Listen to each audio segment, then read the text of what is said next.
नमस्कार. रोखठोक आपलं स्वागत. प्रेक्षक मी डॉक्टर उदय निरगुडकर. गेले 9 दिवस झाले तरी बँकांपुढच्या रांगा हटत नाहीयेत. एटीएम पुढे आशाळ भूतासारखे लागल्या नजरा कमी होत नाहीयेत. नोटाबंदीच्या निर्णयानं सर्वसामान्य माणसाचं अर्थचक्र आत्ता या क्षणाला तरी पार बिघडून गेलेलं आहे. त्यात नवनव्या बातम्यांची आणि चक्रावून टाकणाऱ्या माहितीची रोज भर पडते. करमणूक होते याच्यामुळे. एकमेकांशी संबंध नसलेल्या दोन गोष्टींची बेमालूम सल्ल्या विविध बँकांनी सुमारे 50,000 कोटींची थकीत कर्ज त्यांची जी कर्ज होती ती बुडीत खात्यात जमा करायचा निर्णय घेतला. त्यामध्ये प्रामुख्याने होते ते किंगफिशरवाले विजय मल्ल्या. अनेक बड्या कर्ज बुडव्या उद्योगपतींचा या यादीत समावेश आहे. थकीत कर्ज बुडीत खात्यात जमा करणं ही बँकिंग क्षेत्रातली म्हटलं तर नित्याची प्रतिक्रिया आहे. तशी ती नित्यप्रमाणे प्रक्रिया होतच असते. पण या सहकारी बँका चालतात त्या करदात्यांनी बँकेत जमा केलेल्या पैशांवर किंवा सरकारनं दिलेल्या मदतीवर.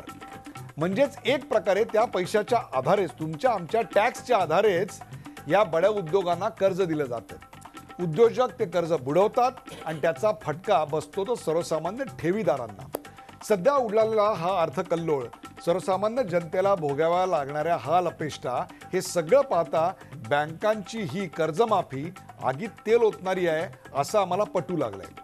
सामान्य माणसांनी बँकांचं कर्ज थकवलं तर वसुलीसाठी तगादा लावला जातो. बँकांची माणसं घरीदारी येऊन वारंवार नोटिसा पाठवतात. कर्जदारालाच नव्हे तर गॅरंटी देणाऱ्यांनाही मानसिक त्रास सोसावा लागतो.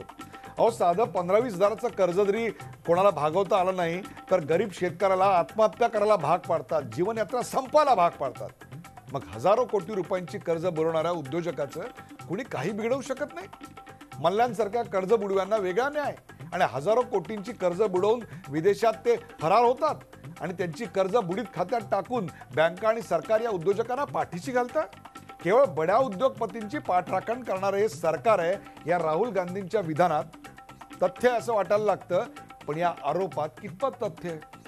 50 दिवसांच्या आत जादूची कांडी फिरल्यासारखी आर्थिक परिस्थिती मोदी म्हणतात त्यापुढे सुधारणार आहे का? 2000च्या चलनी नोटा नव्या भ्रष्टाचाराला जन्म देणार नाहीत कशावरून? कर्ज बुडीत खात्यात जमा करणं आणि कर्जमाफी यात नेमका फरक काय आहे? थकबाकीदार उद्योगपतींना कर्ज वाटणाऱ्या बँका तसं कर्ज देणाऱ्या अधिकाऱ्यांवर, चेअरमनवर काय कारवाई करणार आहेत? आणि त्यांच्याकडून थकीत कर्ज वसूल करण्यासाठी सरकार काय पावलं उचलणार आहे? या कर्जाचा आणि कर्ज दिलेल्या थकीत कर्जाला बुडीत खात्यात टाकण्याचा आणि आत्ताच्या अर्थकल्लोळाचा नेमका संबंध काय? चला असंख्य प्रश्नांचा वेध घेऊयात आजच्या खास रोखठोक कार्यक्रमात. माल्ल्या फरार, सर्वसामान्य बेजार.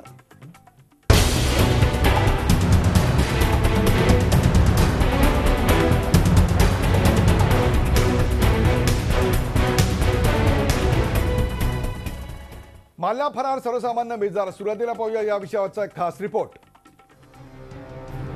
बँका आणि एटीएम पुढे लागलेल्या या लांबच लांब रांगा. स्वतःच्या घामाचे पैसे बँकेत भरण्यासाठी आणि नव्या नोटा काढण्यासाठी हे लोक रात्रंदिवस रांगेत उभे आहेत. काळा पैसा आणि भ्रष्टाचाराला आळा घालण्यासाठी 500 आणि 1000च्या नोटांवर केंद्र सरकारनं बंदी घातली. पण त्याचा फटका बसला तो सामान्य जनतेला. नोटाबंदीमुळे जनता त्रस्त असताना बँकांनी मात्र कर्जबुडव्या उद्योगपतींवर 48,000 कोटींची खैरात केली. एकट्या SBIनं 7,000 कोटी रुपयांची कर्ज बुडीत खात्यात जमा केली. त्यात फरारी उद्योगपती विजय मल्ल्यांच्या 1200 कोटींच्या कर्जाचाही समावेश आहे.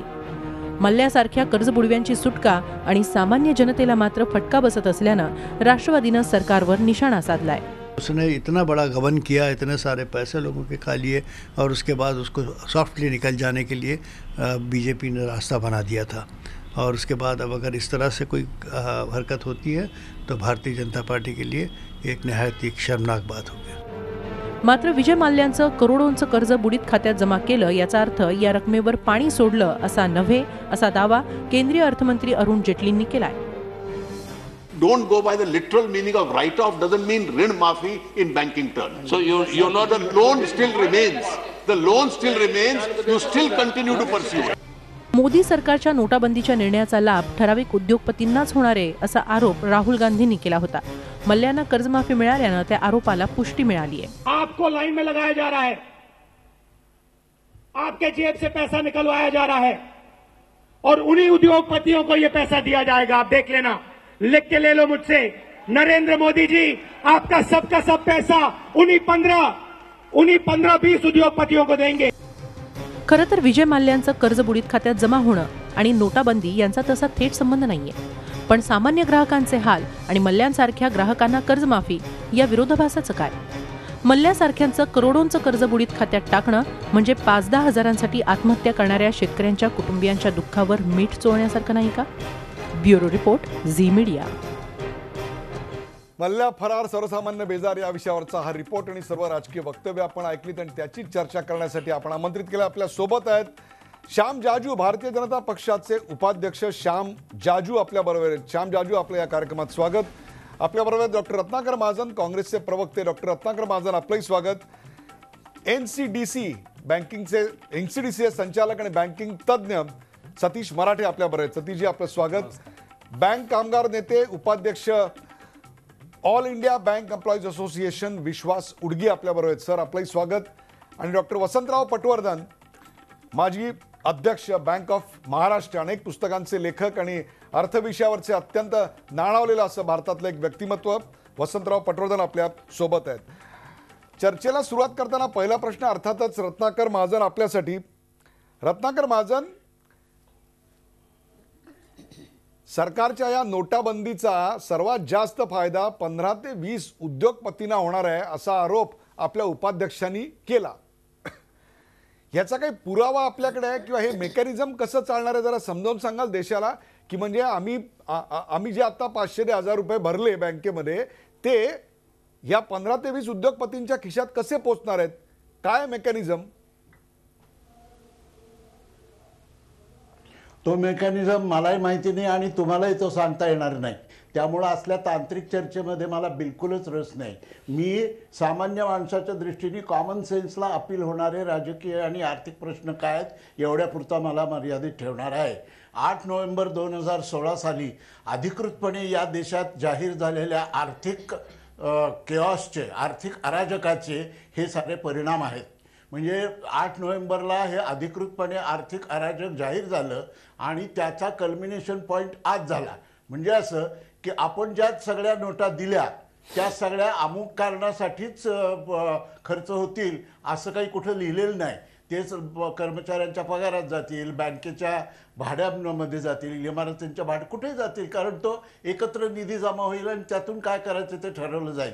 पण अनुभव आजकालचा जर बघितला, अगदी मल्ल्यांचंच उदाहरण जर घेतलं तर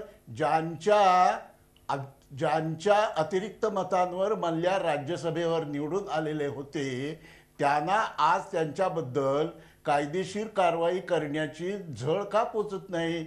म्हणजे एक तर असं आहे की ते निघून गेले, ते कसे गेले, त्याला इझी पॅसेज कोणी मिळवून दिला, फ्री पॅसेज कोणी मिळवून दिला, ह्या चर्चा आज आपण सोडून देऊ. पण त्यांची प्रॉपर्टी ज्या वेळेला विकायला काढली त्यावेळेला तर लिलाव घ्यायला सुद्धा कुणी आलं नाही. अशी ज्या माणसाची बाजारातली पत आहे त्याचं कर्ज तुम्ही एकदम कसं काय माफ केलं? आणि स्टेट बँकेचे आज 2 निर्णय आहेत. एक तर त्यांनी कर्जावरचा व्याजदर कमी केला आणि आपल्यासारख्या सामान्य माणसांच्या ज्या ठेवी आहेत त्या ठेवीवरचा सुद्धा व्याजदर कमी केला. म्हणजे काय कुठली आर्थिक दिशा आहे ही? एका बाजूला सामान्य माणसाच्या, मध्यमवर्गीय माणसाच्या ठेवींवरचा व्याजदर कमी करायचा आणि त्याच वेळेला उद्योगपतींना दिल्या जाणाऱ्या हजारो कोटींच्या, म्हणजे ऑस्ट्रेलियात बोलवून घेतलं होतं या बाईंना, SBIच्या अध्यक्षांना ऑस्ट्रेलियात बोलवून घेतलं होतं आणि त्यांना सांगितलं होतं की ह्या अदानीला काय 1600 कोटी 1700 कोटी कर्ज द्या. नशीब त्या ऑस्ट्रेलियन सरकारनं पर्यावरणाच्या मुद्द्यावरून त्याला त्या प्रोजेक्टला परवानगी नाकारली म्हणून स्टेट बँकेचे 1600 कोटी रुपये वाचले. अशी ज्या सरकारची निर्णय प्रक्रिया आहे त्या सरकारच्या निर्णय प्रक्रियेबद्दल आमच्यासारख्या सामान्य माणसांनी तांत्रिक प्रश्नांवर काही तर्कसंगत उत्तरं द्यावीत अशी संधी मुळी त्यांनी ठेवलीच नाहीये. बरोबर आहे. आता हा जो परंतु जो आरोप झाला आहे तो असा आहे, सकृतदर्शिनी भिवंडीला जे भाषण झालं की त्यानंतरही जी चर्चा आहे ती अशी आहे आणि ती सहज पटण्याजोगी आहे की आता आम्ही रांगा लावून जे पैसे भरतोय काढतोय ते जे पैसे सरकारला 3 लाख कोटी मिळाले आहेत ते कोटी आत्तापर्यंत 15 ते 20 घराण्यांना उद्योग घराण्यांना मिळालेली असतील किंवा त्यांनी आत्तापर्यंत जे बुडवलेले होते ते जे राईट ऑफ केलेले होते ते गंगाजळी भरून काढण्याकरता बँकांना सक्षम करण्याकरता म्हणजे त्यांनी रक्त काढून घेतलं आणि आमचं रक्त काढून आता बँकांना दिलं जात आहे. इतकं साधं सोपं सहज पटण्याजोगं लॉजिक होतं. हेच त्याच्यातलं कदाचित मेकॅनिझम असावं. आता याच्यावर भारतीय जनता पक्षाचं काय म्हणणं आहे? श्याम जाजू 3 आरोप करण्यात आलेले आहेत. पहिला आरोप म्हणजे हे जमा झालेले पैसे कशासाठी खर्च करणार. दुसरा, ज्याची पत नाही, ज्याची कोणी प्रॉपर्टी विकत सुद्धा घ्यायला तयार नाही लिलावातली, त्याला तुम्ही कर्ज का माफ केलं. आणि तिसरी गोष्ट म्हणजे ठेवीवरचं व्याज कमी केलं आणि कर्जावरचंही कमी केलं. ही कुठली अर्थदशा आहे तुमची का तुम्ही आम्हाला दशांदशा फिरवताय? श्याम जाजू. सर्वात प्रथम विजय माल्याचा जो विषय आपण काढला आणि आत्ता काँग्रेस प्रवक्त्यांचं मी जे वक्तव्य ऐकलं त्या विषयात मी स्पष्ट करू इच्छितो. 2004 साली ज्यावेळा विजय माल्याला कर्ज दिलं गेलं त्यावेळा UPA सरकार होतं. 2008 साली ते कर्ज रिन्युअल केलं त्यावेळा UPA सरकार होतं. 2009ला NPA केलं गेलं, नॉन परफॉर्मिंग ॲसेटमध्ये ते टाकलं तेव्हा UPA सरकार होतं. 2010 मध्ये तेच लोन रिस्ट्रक्चर केलं तेव्हा UPA सरकार होतं. आणि त्यांना 3100 करोड माफ करण्याचं जे पॅकेज त्याचा प्रस्ताव मनमोहन सिंगांनी दिला ते UPAचे प्रधानमंत्री होते. या 5ही वर्षामध्ये कुठेही NDA सरकारचं किंवा मोदींचं काही देणं घेणं नाही. आणि हे जे कर्ज दिलं होतं ते 3500 करोड रुपयाची प्रॉपर्टी मॉर्गेज ठेवून दिलं. आज त्याचे भावही कमी झालेले आहेत. त्याच प्रॉपर्टीचा जेव्हा लिलाव करण्याचा आम्ही प्रश्न काढला आणि NDAच्या काळामध्ये बँकेने लिलाव केला तर त्या मिनिमम प्राइसमध्ये सुद्धा घ्यायला कोणी कस्टमर पुढे आलं नाही. अशी प्रॉपर्टी यांनी मॉर्गेज करून अशा उद्योगपतीला कर्ज दिलं. आता प्रश्न असा आहे की त्याला जाऊ कसं दिलं. त्यांच्यावर कायदेशीर कारवाई सुरू झालेली आहे. ते ज्या दिवशी देश सोडून गेले त्यावेळा दोष असा देता आला असता की त्यांच्यावर वॉन्टेड वॉरंट होतं, त्यांना त्यांचा पासपोर्ट जप्त करण्याचा आदेश होता. अशा प्रकारचं कुठलंही कानूनी कारवाई नसताना विजय माल्या देश सोडून गेले. कुठल्याही या लोकशाही प्रधान देशामध्ये एखाद्या माणसावर अशा प्रकारचं कुठलंही बंधन नसताना कोणतंही सरकार त्याला रोखू शकत नाही. त्यामुळे विजय माल्याचा विषय घेऊन या सरकारला बदनाम करण्याचं कारण नाही. हे काँग्रेसचं जे म्हणणं आहे हे चोराच्या उलट्या बोंबा आहेत. हे सगळ्याचं करते करविते तेच आहेत. आणि त्यांच्या काळात दिलं गेलेलं लोन 3500 कोटी रुपयाची प्रॉपर्टी ठेवून अशा प्रकारचं 9000 कोटी कर्ज कसं देता.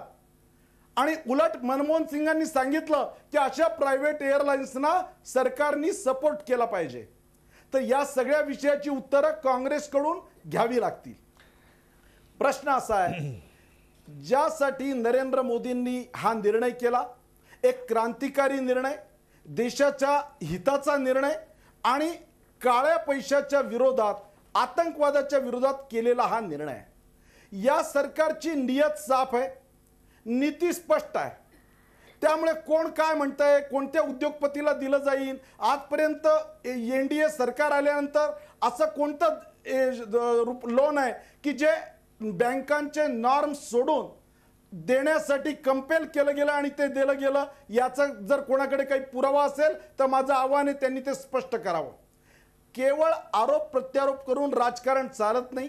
या सरकारने एक गोष्ट फार चांगली केली, केवळ वोट बँकेचं आणि डरपोकपणाचं राजकारण न करता देशाच्या व्यापक हिताला काय आवश्यक आहे, कोणता निर्णय करण्याची आवश्यकता आहे, कोणत्या स्थितीत करण्याची आवश्यकता आहे, किती गुप्तता राखून करण्याची आवश्यकता आहे, असे सगळे नॉर्म्स ठेवून देश एक व्हिजनरी डिसिजन नरेंद्र मोदींनी केला. आणि मला सांगायला अभिमान वाटतो श्याम जाजू जे पैसे, दुसऱ्या आरोपाकडे जाऊया, जे पैसे गोळा झाले त्याचं तुम्ही काय करणार? त्याचा तुम्ही काय करणार आहात दुसरा आरोप आहे. आणि तिसरा आरोप ठेवी आणि कर्ज या दोन्हीवरचे व्याजदर कमी करून तुम्ही नेमकी कोणती अर्थदिशा देताय? ठेवी आणि कर्ज यांचं व्याजदर कमी गेल्याने काय काय इकॉनॉमिक त्याचे रेफरन्सेस होणार आहेत, बँकातले तज्ज्ञ या ठिकाणी उपस्थित आहेत, ते सांगतील.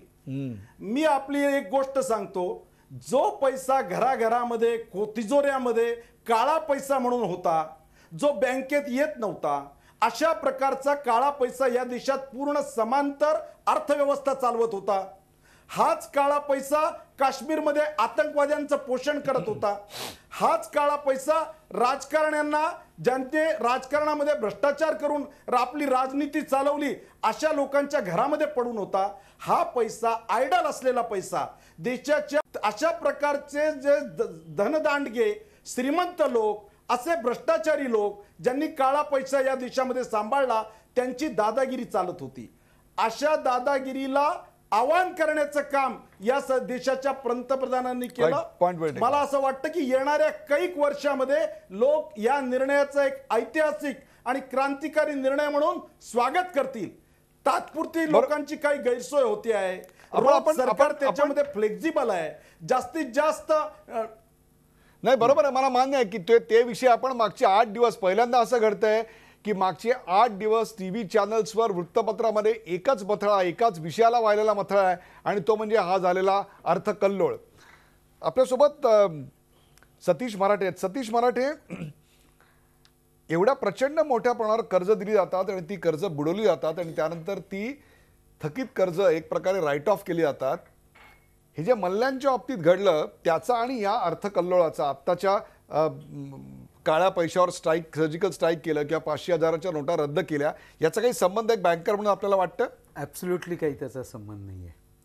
तुम्ही जर का 2-3 दिवसापूर्वी रिझर्व्ह बँकेचे डेप्युटी गव्हर्नर KC चक्रवर्तींचं स्टेटमेंट बघितलं असेल, त्या स्टेटमेंटमध्ये त्यांनी म्हटलेलं आहे, इतर लोक बोलत आहेत पण त्यांनी फार क्लिअरली म्हटलं त्या सगळ्या ह्याच्यात, त्यांनी असं त्याच्यात म्हटलं की राईट ऑफची व्यवस्था ही बँकिंग सेक्टरमध्ये सर्व विचारांती रिझर्व्ह बँक आणि केंद्र सरकारने विचार करून खूप वर्षापूर्वी आणली. आणि त्याचं कारण महत्त्वाचं होतं की ज्याचं इन्कमच मिळत नाही आहे त्या ॲक्रूड इंटरेस्टवरती, रिसिवेबल इंटरेस्टवरती जर का ते राईट ऑफ केलं नाही तर त्याच्यावरती इन्कम टॅक्स भरायला लागत होता आणि बँकांची आर्थिक स्थिती आणखी खराब होत होती. म्हणजे जे पैसे मिळालेच नाहीत त्या पैशावर इन्कम टॅक्स भरायला लागतोय, हा त्याच्यातला खराब मूळ उद्देश होता. आणि त्याच्यामुळे you want to clean the balance sheet. Clean the balance sheet हा एक त्याच्यातला होता. आणि ते राईट ऑफ करत असताना देखील आणखी 2-3 महत्त्वाचे मुद्दे होते की राईट ऑफ अशाच अकाउंट्समध्ये करता येत होतं जिथे फुल प्रोव्हिजन केलेली आहे.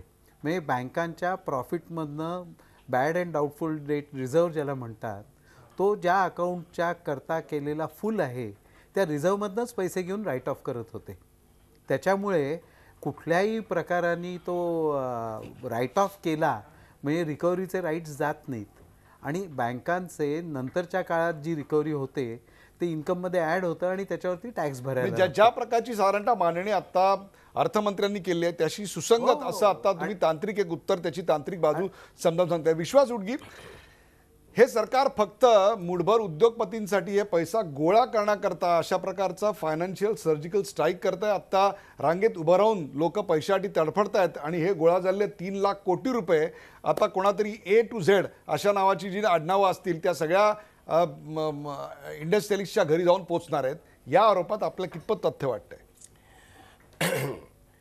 मुद्दा असा आहे की या संपूर्ण बँकिंग व्यवस्थेमध्ये जवळजवळ 16 लाख कोटी non performing asset plus corporate debt structuring plus SDR plus return of accounts हे एकत्रित जर केलं तर 16 लाख कोटीचा मोठा थकीत आणि फ्रोझन मनी आहे. बरोबर. आता हा फ्रोझन मनी वसूल करायला पाहिजे. याबद्दल रघुराम राजन यांनी काय केलं तर वस्तुस्थितीने वसूल करायची ऐवजी तो रिड्यूस करण्याची भूमिका घेतली. लास्ट इयर, मागच्या वर्षी ती भूमिका घेतलेली होती. रिड्यूस करण्याची रिकव्हरी होते का तर माझं म्हणणं नाही. रिड्यूस करण्याच्या तऱ्हा किती आहेत? एक, कॉम्प्रोमाइज करणं. दुसरं, DRTकडे जाऊन तिथे परत कॉम्प्रोमाइज करणं. कॉम्प्रोमाइज म्हणजे काय? मुद्दल द्या, व्याज माफ करा. तिसरी गोष्ट, असेट रिकन्स्ट्रक्शन कंपनीला माझं 100 कोटीचं कर्ज असेल तर मी 15% कॅश घेतो आणि 85% बॉन्ड घेतो आणि मग प्रोसेसमध्ये ARC बाजारात तो NPA विकून कदाचित 150 कोटी कमवेल.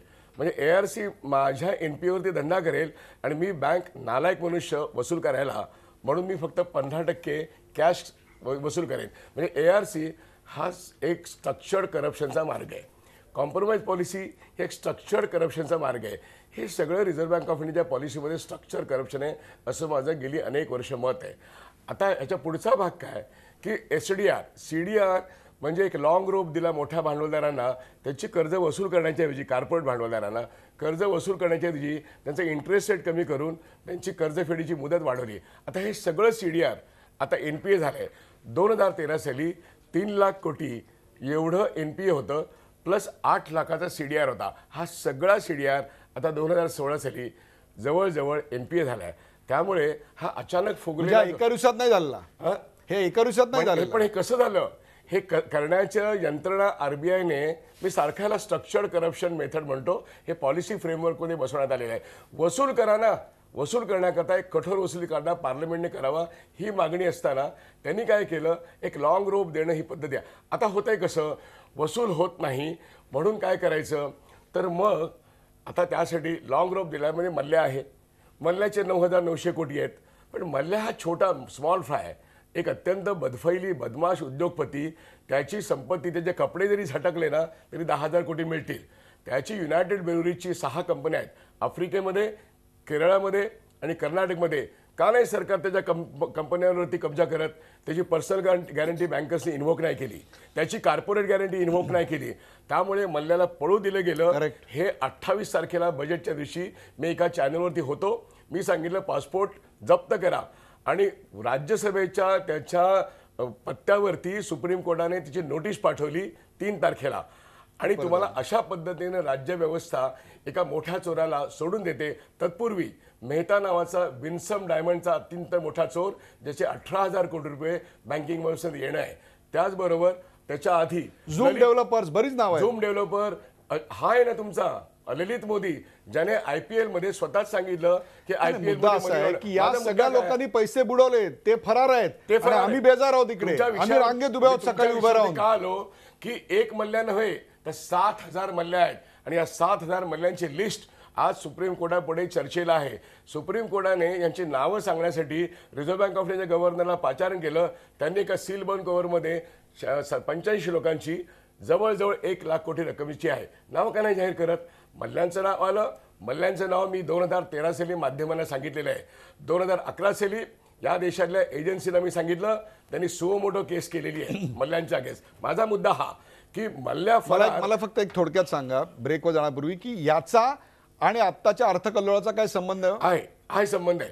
कारण आत्ता या अर्थकल्लोळामध्ये लोक बेजार झालेले आहेत. 7 दिवस हैराण झालेले आहेत कोट्यवधी जनता. परंतु परफोर्स बँकिंग सिस्टमने परसा येतो. पण एकूणच कॅश इकॉनॉमी ही संपूर्णपणे झोपलेली आहे. मार्केट कॅपिटलायझेशन हे संपलेलं आहे आणि काळा पैशावाल्या म्हणजे आपण विश्वास ठेवताय की जो पैसा आता बँकेत जमा होतोय तो पैसा या राईट ऑफ केलेल्या ठिकाणी वापरला जाईल बँकांची तंदुरुस्ती वाढवण्याकरता. हे आपलं लॉजिक आहे याच्या मागे? मी तसं म्हणत नाहीये. मी असं म्हणतोय की म्हणजे मॉनिटायझेशनचा जो प्रश्न आहे त्या ठिकाणी 500ची आणि 1000ची नोट रद्द करत असताना मोठ्या नोटा रद्द करणं हे मी समजू शकतो. बॅलन्स करणं इव्हन आउट मी समजू शकतो. गोल्ड जेवढं आहे तेवढ्याच करन्सी नोटात मी समजू शकतो. त्याला जस्टिफाय पण केलं पाहिजे. परंतु याच्यातून नवीन जी करन्सी नोट येईल त्या ठिकाणी लोकांना त्रास होतोय आणि reserve bank of India is total failure in managing. आपण वसंतरावांकडे जाऊया. वसंतराव पटवर्धन, आता एकाच मुद्द्यावर चर्चा चालू आहे आणि तो पहिला मुद्दा अत्यंत महत्त्वाचा आहे. तो म्हणजे की आता ज्या 500 आणि 1000च्या नोटा रद्द करण्याचा वसंतराव निर्णय झाला, त्या निर्णयाचा आणि मोठे मोठे उद्योगपतींची जी कर्ज होती ती थकीत कर्ज, बुडीत कर्ज म्हणून डिक्लेअर करण्याचा काही संबंध आहे का? त्यांची कर्ज हजारो कोटींची बुडीत म्हणून होतात, ते फरार जातात आणि 5-15 हजारासाठी आमच्या एखाद्या शेतकऱ्याला आत्महत्या करायला लागते. त्याला जो गॅरंटर असतो त्याचा गळा धरला जातो. आम्ही आता रांगेत उभे आहोत आणि हे रांग न लावता देश सोडून पसार होत आहेत. हे पटकन पटणारं लॉजिक आहे. आपण बँकिंग क्षेत्रातले अर्धव्यूहात 3-3 पंतप्रधानांच्या खाली आपण चेअरमन म्हणून, बँक ऑफ महाराष्ट्राचे चेअरमन म्हणून काम केलंय. आपण काय सांगाल, खरोखर त्याचा संबंध आहे का हो? उदयजी, एक मिनिटच मी मध्ये एकच करू इच्छितो. मला जर विचारलं तर या दोन्ही गोष्टींचा संबंध म्हणजे वडाची साल पिंपळाला लावल्याप्रकारे आहे. आत्ताचा जो 500 आणि 1000 रुपयांच्या नोटांचा जो रद्द करण्याचा जो निर्णय घेतलेला आहे त्याचा आणि मल्ल्या किंवा अन्य उद्योगपती यांची खरेदी कर्ज माफ झालेली नाहीत. आपण जर खुलासा बघितलात तर स्टेट बँकेच्या चेअरमन अध्यक्षा अरुंधती मुखर्जी यांनी स्पष्ट सांगितलेलं आहे की ही रक्कम आम्ही, ज्याला फिनान्शियल इंजिनिअरिंग असं म्हणतात, कारण बँकिंग हा शेवटी एक तांत्रिक विषय आहे, लोकांच्या जिव्हाळ्याचा आहे, कारण त्याच्यात लोकांच्या ठेवी येतात, लोकांना त्यातली कर्ज दिली जातात. हे जरी असलं तरीसुद्धा हा एक कम्प्लीटपणे तांत्रिक विषय आहे. उद्या विराट कोहलीने कसं खेळायला पाहिजे याच्यावर माझ्यासारखा जर अनभिज्ञ मनुष्य बोलू लागला तर ते जितकं हास्यास्पद होईल तितकंच आज ही जी चर्चा चालू आहे ती माझ्या एका दृष्टीनं थोडीशी वाईट वाटला हा शब्द वापरला तरी हास्यास्पद आहे. कारण आज ज्या 500 आणि 1000 रुपयांच्या नोटा रद्द झाल्या आहेत त्याच्या पाठीमागची आपण कारणं बघा. 500 आणि 1000 रुपयांच्या नोटा ज्या रद्द झाल्या त्यातनं ज्या लोकांना असं वाटत होतं की आपले पैसे आपण जस्टिफाय करू शकू त्यांनी बँकांसमोर रांगा लावून 2.5 लाख रुपये किंवा त्यावरच्या रकमा आपले पॅन कार्ड नंबर देऊन जमा केल्या. याचा अर्थ ज्यांच्याजवळ चांगल्या रीतीनं गोळा केलेले पैसे होते त्यांना भीती वाटत नव्हती आणि अशा सगळ्या लोकांनी हे 3 ते 3.5 लक्ष कोटी रुपये हे जमा केलेले आहेत. हे जमा केलेले कर्ज, ही जमा केलेली रक्कम जी ठेवी रूपात आलेली आहे त्याचा कर्जमाफीशी काहीही संबंध नाही. आज जरी हे 500 किंवा 1000 रुपयाच्या नोटा रद्द झाल्या नसत्या तरी लोक बँकात ठेवी ठेवतच होत्या. आज बँकांच्या ठेवी दरवर्षी साधारणतः 15% वाढत आहेत आणि आज जवळजवळ आपण जर बघितलं तर 99,000 लक्ष कोटी इतक्या रुपयांच्या बँकांमध्ये ठेवी आहेत आणि त्याच्यापैकी 70% कर्ज लघुउद्योगांना, मोठ्या उद्योगांना, शेतकऱ्यांना आणि ज्यांना पाहिजे असतील जरूर आहे त्यांना दिली जातात. तेव्हा जे लोक कर्ज फेडत नाही आहेत त्यांची कारणं वेगळी आहेत. त्यांचाही अर्थ एक थोडंसं जस्टिफायबल असं उदाहरण होतं की अनेक वर्षापूर्वी, आणि ही 92 सालची झालेली गोष्ट आहे, तीच नंतर 2013 साली रिपीट झाली की ज्या वेळेला बँका स्वतः आपल्या ठेवींवर 10% व्याज देत होता त्यावेळेला त्याच्यावर आपण म्हटलं त्याप्रमाणे काहीतरी स्वतःचा नफा आणि व्यवस्थापन खर्च हा ॲड जर केला तर बँकांना 15% कर्जाला व्याज लावण्याखेरीज गत्यंतर नव्हतं. आता 15% व्याज जर बँकांना दिलं तर जो आपला व्यवसाय करतो त्याला त्याचा नफा जर ॲड करायचा झाला तर त्याला तो नफा 25% म्हणजे 15 अधिक 10 असं करून आपल्या वस्तूंची किंमत 25%च्या वर न्यायला लागते. 25%च्या वर न्यायला जर रक्कम लागली तर अर्थातच महागाई वाढणार. तेव्हा व्याजदर जेव्हा कमी होतात त्यावेळेला महागाई कमी करण्यासाठी तो एक विशिष्ट प्रकारे केलेला उपाय आहे आणि हा उपाय अत्यंत पद्धतीने केला पाहिजे. आपण आज महाराष्ट्रातल्या किंवा भारतातल्या सर्व बँकांमधले जे दर बघतो ते अमेरिका, इंग्लंड किंवा जपान यांच्यामधले दर बघितलेत तर आपल्याला आश्चर्य वाटेल. आज अमेरिकेत घर घेण्यासाठी 4.25% कर्ज दिली जातात आणि आज अमेरिकेत जे फिक्स्ड डिपॉझिट ठेवतात त्यांना 2%सुद्धा व्याज मिळत नाही. पण याचं कारण आहे की 2% व्याज जरी मिळालं तर तिथलं इन्फ्लेशन हे साधारण 2%च आहेत, म्हणजे त्यांच्या खिशाला खार लागत नाही. आपल्याकडचं इन्फ्लेशन आणि व्याजाचे दर हे जर बघितलं तर 10% इन्फ्लेशन, 10% व्याजाचा दर, 5% इन्फ्लेशन, 5% व्याजाचा दर, अशा रीतीनं आपण बघितलं तर रिअल रेट ऑफ इंटरेस्ट याच्याशी सगळा संबंध करून हे सगळं अर्थकारण चालवलं जात होतं. दुर्दैवाने आज सामान्य मनुष्य, रस्त्यावरचा मनुष्य अशी सगळी नावं घेतली की या सगळ्याला, या चर्चेला एक उथळ स्वरूप येतं असं मला स्वतःला वाटतं. माझं मत चुकीचं असेल परंतु मला वाटतं अर्थतज्ञांच्या पद्धतीप्रमाणे बघताना मल्ल्यांना दिलेली कर्जमाफी आणि याचा काहीही संबंध नाही. मल्ल्यांना दिलेली कर्जमाफी ही कर्जमाफी नाही. अरुंधती मुखर्जी यांनी स्पष्ट सांगितलेलं आहे की फिनान्शियल इंजिनिअरिंग पद्धतीप्रमाणे ही रक्कम वेगळ्या खात्यात बाजूला काढून ठेवलेली आहे, सस्पेन्स अकाउंटमध्ये केलेली आहे. ज्याला डबल एंट्री सिस्टीमची पद्धत माहिती असेल त्याला असं लक्षात येईल की मल्ल्यांच्या खात्यातून ही रक्कम तिथं काढून ठेवून वेगळ्या खात्यातून मल्ल्यांच्याच नावावर पण सस्पेन्स अकाउंटमध्ये ठेवली गेली आहे. मल्ल्याने जर उद्या पैसे भरले तर ते सस्पेन्स अकाउंटमध्ये डेबिट टाकले जातील आणि मल्ल्यांच्या खात्यात जमा होतील. तेव्हा ही सर्व जी पद्धत आहे ही एक अर्थकारणातली तांत्रिक पद्धत आहे आणि याच्यामध्ये सामान्य माणसांना आणून आपण जास्त गोंधळ करतो. मला वाटतं आपण वेळ झाले का ब्रेकची. पण वसंतराव, बऱ्याच वर्षापूर्वी अर्थशास्त्रावरची तुमची लेक्चर्स पुणे विद्यापीठात आम्ही ऐकायचो. त्या लेक्चर्सची जी स्पष्टता होती ती आज जवळपास 20-25 वर्षांतर तशी स्पष्टता मला दिसते की ब्रेक नंतर अर्थातच या सगळ्यावर रत्नाकर महाजन यांचं मत असणारे उपस्थित 2 मुद्दे झाले, त्याची चर्चा करूया. कुठे जाऊ नका, पाहत राहा झी24 तास. आपण पाहताय मल्ल्या फरार सर्वसामान्य बेजार.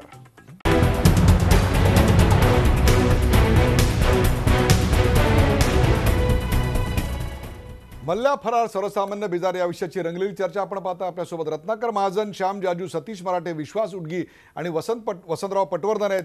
आज संसदेमध्ये ज्या एका गोष्टीवरून गदारोळला तो म्हणजे की बड्या धेंडांची, बड्या उद्योगपतींची कर्ज ही आता आम्ही जवळपास माफ केली. बुडीत कर्ज म्हणून ती राईट ऑफ करून टाकली आणि एकीकडे तुम्ही आम्ही मात्र ब्लॅक मनीच्या नावाखाली प्रचंड मोठा हालपेटा सहन करतोय. या दोन्हींचा संबंध काँग्रेसच्या उपाध्यक्षांच्या भाषणामध्ये तसंच डाव्या विचारसरणीच्या नेत्यांच्या भाषणामध्ये आढळला. त्याचीच आपण चिकित्सा करतोय. त्याची पलीकडे जाऊन एक मुद्दा आहे. या मगाशा मुद्द्यावर काही बोलायचं आहे रत्नाकर महाजन? हो, बोला. हास्यास्पदता आणि उथळपणा यांचा आरोप सहन करून सुद्धा काही गोष्टी इथं मांडणं आवश्यक आहे. नंबर 1, सिद्धांत हा कितीही आदर्श असला तरी त्या सिद्धांताची अंमलबजावणी व्यवहारात आदर्श रीतीने झाल्याखेरीज तो सिद्धांत व्हॅलिड होत नाही. हा वैज्ञानिक सिद्धांत सर्व क्षेत्रांना लागू होतो. त्यातले त्यात अर्थशास्त्र हे सामाजिक शास्त्र आहे. याचा अर्थ असा की समाजाच्या दैनंदिन जीवनाशी आणि समाज जीवनाच्या अन्य अंगांशी त्याचा जैव संबंध आहे. त्यामुळं अर्थशास्त्रातले निर्णय, धोरण आणि त्यांचा समाजावरील परिणाम याची चर्चा केवळ तांत्रिक अंगानं करता येत नाही. तसे जे करत असतील त्यांना पुस्तकी म्हणणं भाग आहे. मुद्दा असा आहे की आज जी काही परिस्थिती संबंध देशात आणि राज्यात होते आहे ती जर लक्षात घेतली तर या आत्मघातकी निर्णयाचा सर्वात मोठा परिणाम हा खेड्यापाड्यातले छोटे शेतकरी, शेतमजूर, कारागीर, चहाची टपरी चालवणारे, सायकल पंक्चर काढणारे, भाजी विक्रेते या सर्वांच्या जीवनावर होत असताना त्याबद्दल चर्चा करणाऱ्यांना हास्यास्पद आणि उथळ ठरवणं हा एक इलिटिस्ट दृष्टिकोन आहे. आणि इलिटिस्ट दृष्टिकोनावर समाज चालत नसतो, तो सर्वसामान्य माणसाच्या समजशक्तीवरच चालत असतो. दुसरं असं की आज या घडीला काहीही निर्णय झाला असला तरी उदाहरणार्थ इन्स्ट्रक्शन्स अशा होत्या की ज्यांचा KYC अकाउंट आहे त्यांच्याकडनं पैसे स्वीकारत असताना ते ठराविक मर्यादेत असतील तर त्यांना ID प्रूफ विचारण्याची गरज नाही. मी मागच्या चर्चेत सांगितल्याप्रमाणे माझ्यासारख्या अनेक लोकांना ID प्रूफ, आमचं KYC अकाउंट असताना सुद्धा ID प्रूफ मागण्यात आलं. हा मी एकटाच नाही, तर भरपूर लोक आहेत आणि ते सगळे काय 2.5 लाख रुपये घेऊन गेले नव्हते. मी तर काय 8-10 हजारच रुपये घेऊन गेलो होतो. पण मला ID प्रूफ असल्याशिवाय हे स्वीकारलं नाही. हे उदाहरण आहे सिद्धांत आणि व्यवहार यांच्यातल्या अंतराचं, यांच्यातल्या गॅपचं. काय सांगाल श्याम जाजू? सिद्धांत आणि व्यवहार यातला गॅप आणि त्याहीपेक्षा सुद्धा 50 दिवसानंतर जादूची कांडी फिरवल्यासारखी ही सगळी परिस्थिती पालटेल आणि एका रात्रीत हे चित्र बदललेलं असेल अशा प्रकारचं एक चित्र समोर उभं राहत आहे. त्याबद्दल काय सांगाल? एक गोष्ट संपूर्ण देश जाणतो, निर्णय करणारं सरकार, निर्णय करणारी अथॉरिटी आणि निर्णय घोषित करणारे पंतप्रधान यांच्या नियतीबद्दल कोणाच्याही मनात शंका नाही.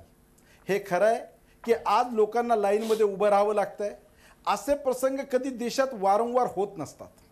असा दमखमचा निर्णय घ्यायला फार मोठं धाडस लागतं, साहस लागतं आणि काळ्या बाजाराविरुद्ध आणि काळ्या पैशाविरुद्धची लढाई इतकी सामान्य लढाई नाही.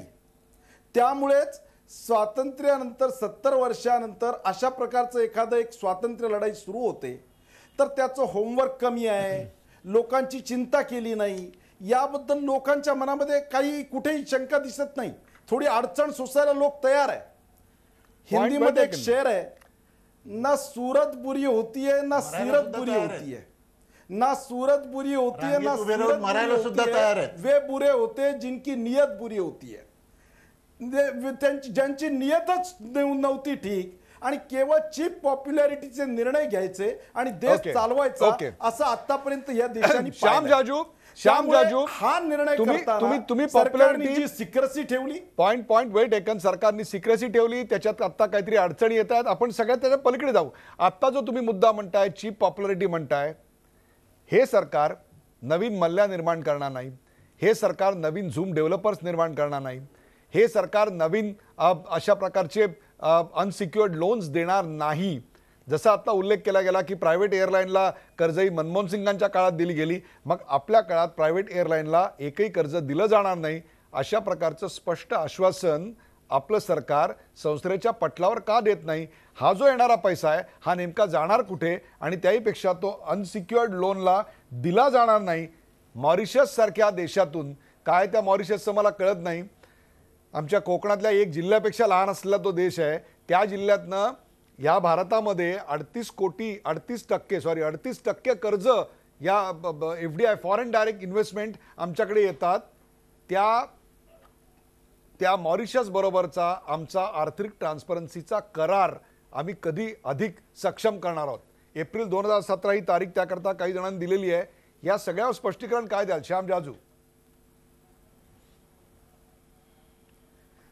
आज राज्यसभेमध्ये आज राहुल गांधींचं बेंबीच्या देठापासून ओरडून जे भाषण झालं, सगळा देश याच्यातली केविलवाणी वृत्ती ओळखतो. नाहीये तो. आजपर्यंत 2.5 वर्ष झाले एनडीए सरकार राज्यसभेत नाही. एकही कर्जाचं प्रकरण अवैध मार्गाने मंजूर करा, जे चुकीच्या मार्गाने मंजूर करा, असं एकही उदाहरण त्यांना सांगता आलेलं नाही.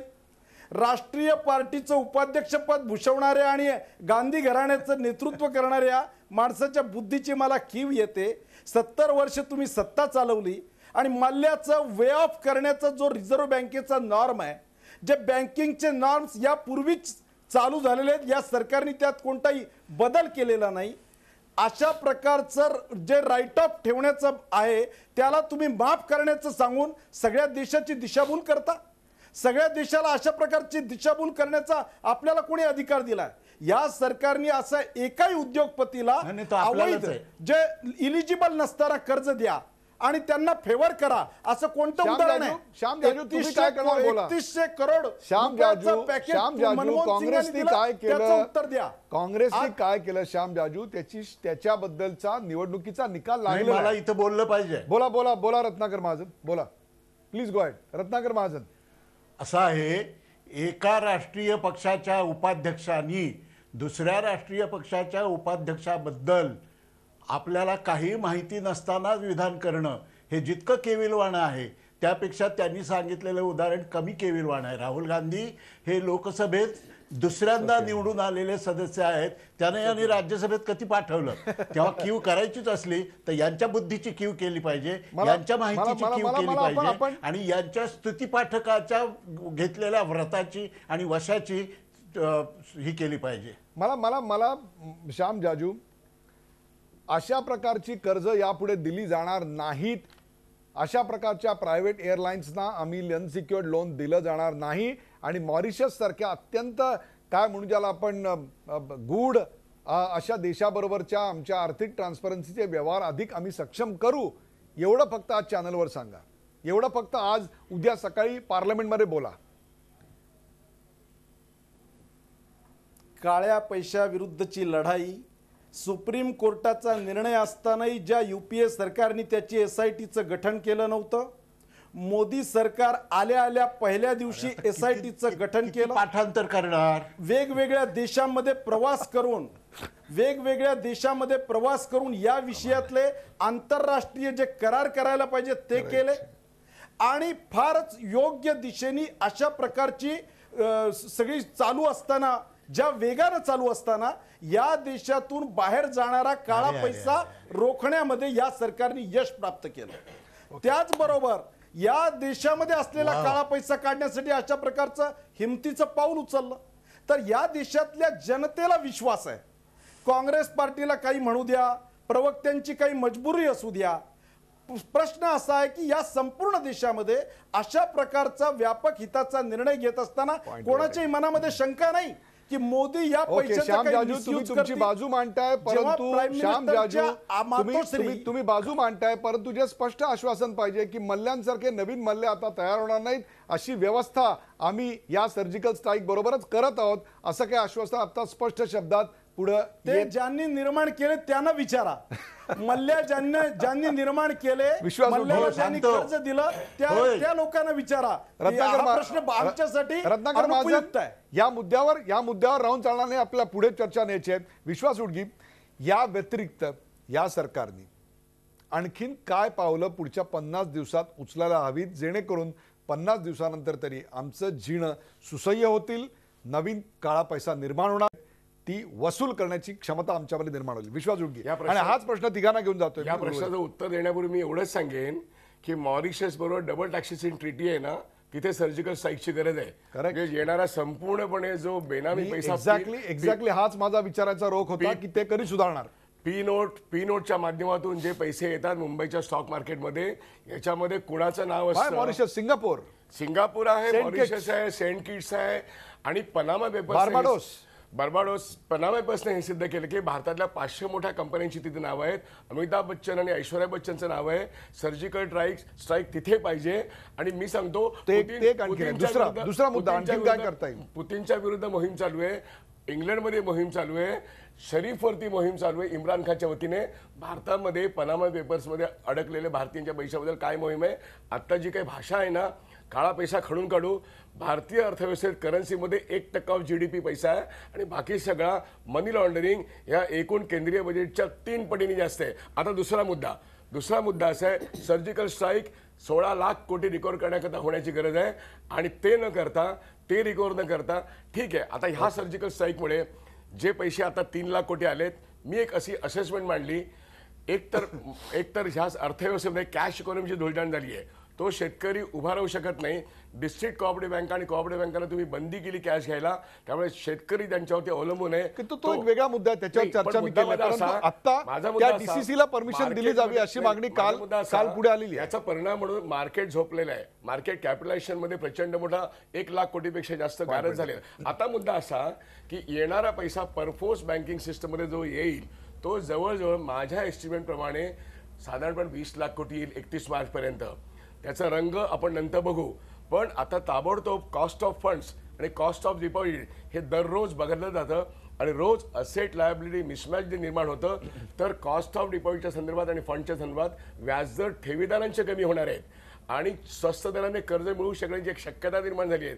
मग रिझर्व्ह बँक मालाला उठाव नसेल तर कर्ज कोण घेणार, असे एक परिस्थिती निर्माण होऊ शकते. म्हणून डॅमेज ज्यांचा झालाय त्यांना उभं करण्यासाठी रिझर्व्ह बँक काय करते? सतीश मराठे, काय सांगाल पुढच्या 50 दिवसात काय केलं पाहिजे असं वाटतं आपल्याला, की जेणेकरून अशा प्रकारची परिस्थिती की बडीदेंड, फरार आणि सर्वसामान्य बेजार निर्माण होणार नाही? खरं म्हणजे हे फरार आणि डिमॉनिटायझेशनचा ॲब्सोल्युटली काही संबंध नाही आहे, नंबर 1. दुसरं, हे जे मगाचपासनं चर्चेत थोडा मुद्दा येतोय की अनसिक्युअर्ड लोन्स दिली. कुठल्याही बँकेत जेव्हा लोन दिली जातात त्याचे 2 कंपोनंट असतात. एक सिक्युअर्ड असतो, तो land, building, property, machinery, fixed ॲसेट्सनी असतो. दुसरा असतो तो एक फ्लोटिंग हायपोथिकेशन चार्ज असतो, आणि एखाद वेळा जेव्हा नुकसान होतं तेव्हा हायपोथिकेशनमधल्या लोन्स ही पहिली बिघडतात, त्याच्यामुळे ती अनसिक्युअर्ड होतात. म्हणून अनसिक्युअर्ड बँकांनी सगळ्यांनीच अनसिक्युअर्ड लोन दिली होती. ॲप्रेझलमध्ये काही अकाउंट्समध्ये घोटाळे झाले आहेत का? तर झाले आहेत. म्हणजे ज्या पद्धतीने मल्ल्यांना लोन दिलं गेलं, it was not a fair appraisal. ते जर का नीट झालं असतं तर इतकी लोन्स त्याला दिली गेली नसती. पण अनसिक्युअर्ड पोर्शन हा नेहमी राहतो, आणि बँकिंग सेक्टरमध्ये 2 वाक्य नेहमी बोलली जातात.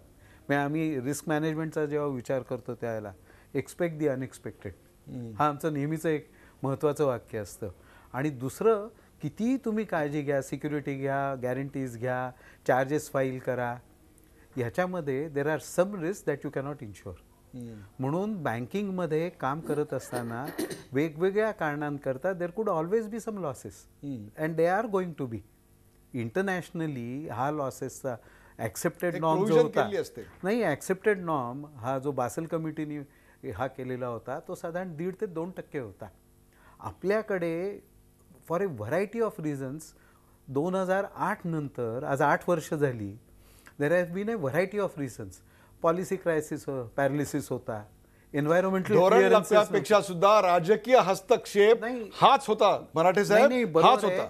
पण एन्व्हायरमेंटल क्लिअरन्सेस नव्हते, रस्त्याचे प्रोजेक्ट्स लॉन्च केले, लँड ॲक्विजिशन झालेल्या नव्हत्या, कनाल्सची ऑर्डर्स दिली, कनाल काढायला धरण बांधलाय पण कनाल काढण्याकरता जमिनी ॲक्वायर, असे there are variety of reasons ज्याच्यामुळे अनेक आपल्याकडची ही जी लोन्स आहेत ही बॅड लोन्स झाली. आणखी एक त्याच्यातला सर्वात महत्त्वाचा मुद्दा आहे की आपल्याकडे ॲसेट क्रिएशन म्हणजे इन्फ्रास्ट्रक्चर ॲसेट क्रिएशनला बऱ्याच ठिकाणी पब्लिक प्रायव्हेट पार्टनरशिप मांडली गेली. अनेक देशांमध्ये गव्हर्नमेंट ॲसेट उभं करतं आणि मॅनेज करायला पब्लिक प्रायव्हेट पार्टनरशिप होते. हे आपल्याकडे बरोबर उलटं झालं आणि त्याच्यामुळे देखील आपल्याकडचे बॅड लोन्स हे मोठ्या प्रमाणात. एक वेगळा विषय आणखी एक मुद्दा फक्त मी सांगतो की जेव्हा आत्ताचे विद्यमान राष्ट्रपती प्रणव मुखर्जी होते त्यावेळेला त्यांनी एक टेकआउट फायनान्सची स्कीम अनाऊन्स केली होती बजेटमध्ये. आणि कल्पना अशी होती की राष्ट्रीयकृत बँका किंवा कुठल्याही बँकांनी जो इन्फ्रास्ट्रक्चरला फायनान्स केला असेल तो फायनान्स जरी बँकांनी इनिशियली केला तरी नंतर तो ह्या टेकआउट फायनान्स स्कीम खालती दुसऱ्या इन्स्टिट्यूशननी टेक ओव्हर करायचा होता.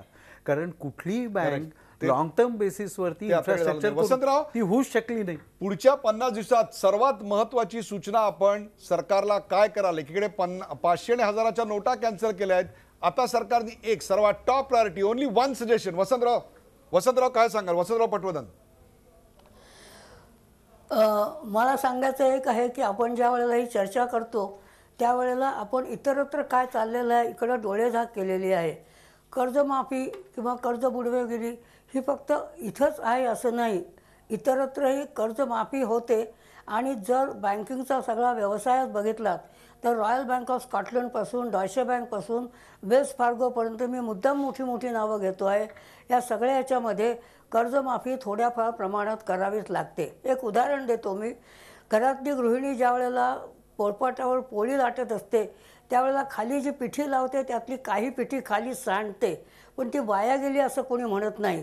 तेव्हा प्रत्येक कर्ज घेताना ते प्रोजेक्ट व्हायबल असेल असं धरून दिलं जातं, परंतु काही नैसर्गिक कार्यक्रम असतात, काही नैसर्गिक आपत्ती असतात, काही राजकीय आपत्ती असतात, काही पूर येतात, काही वेळेला दुष्काळ येतो आणि त्यावेळेला कर्ज माफ करायला लागतात.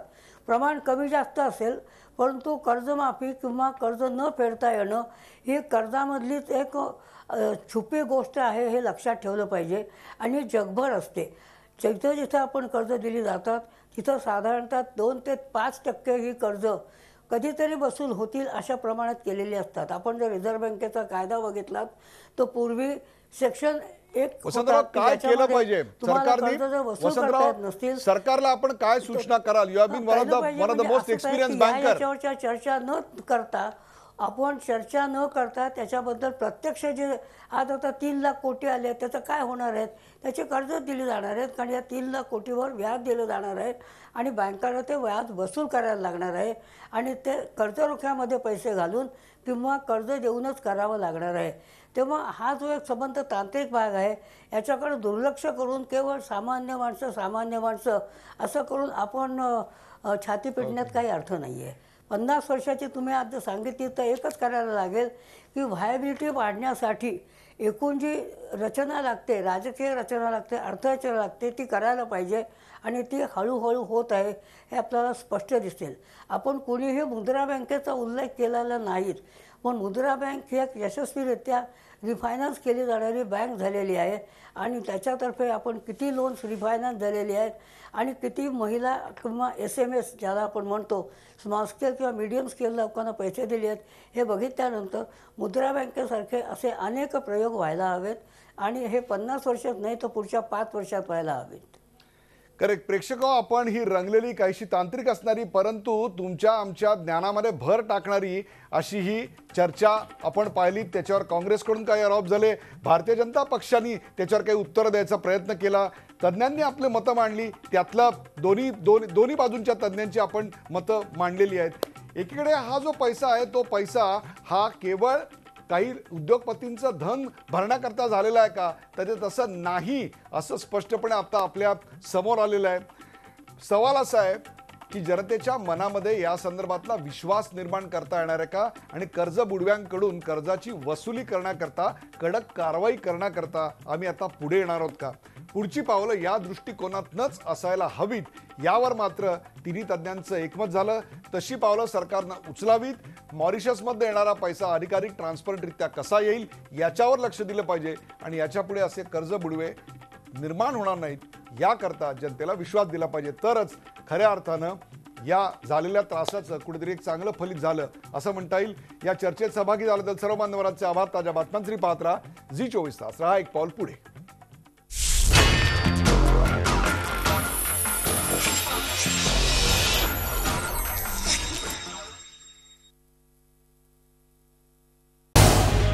झी 24 तास रहा एक पाऊल पुढे.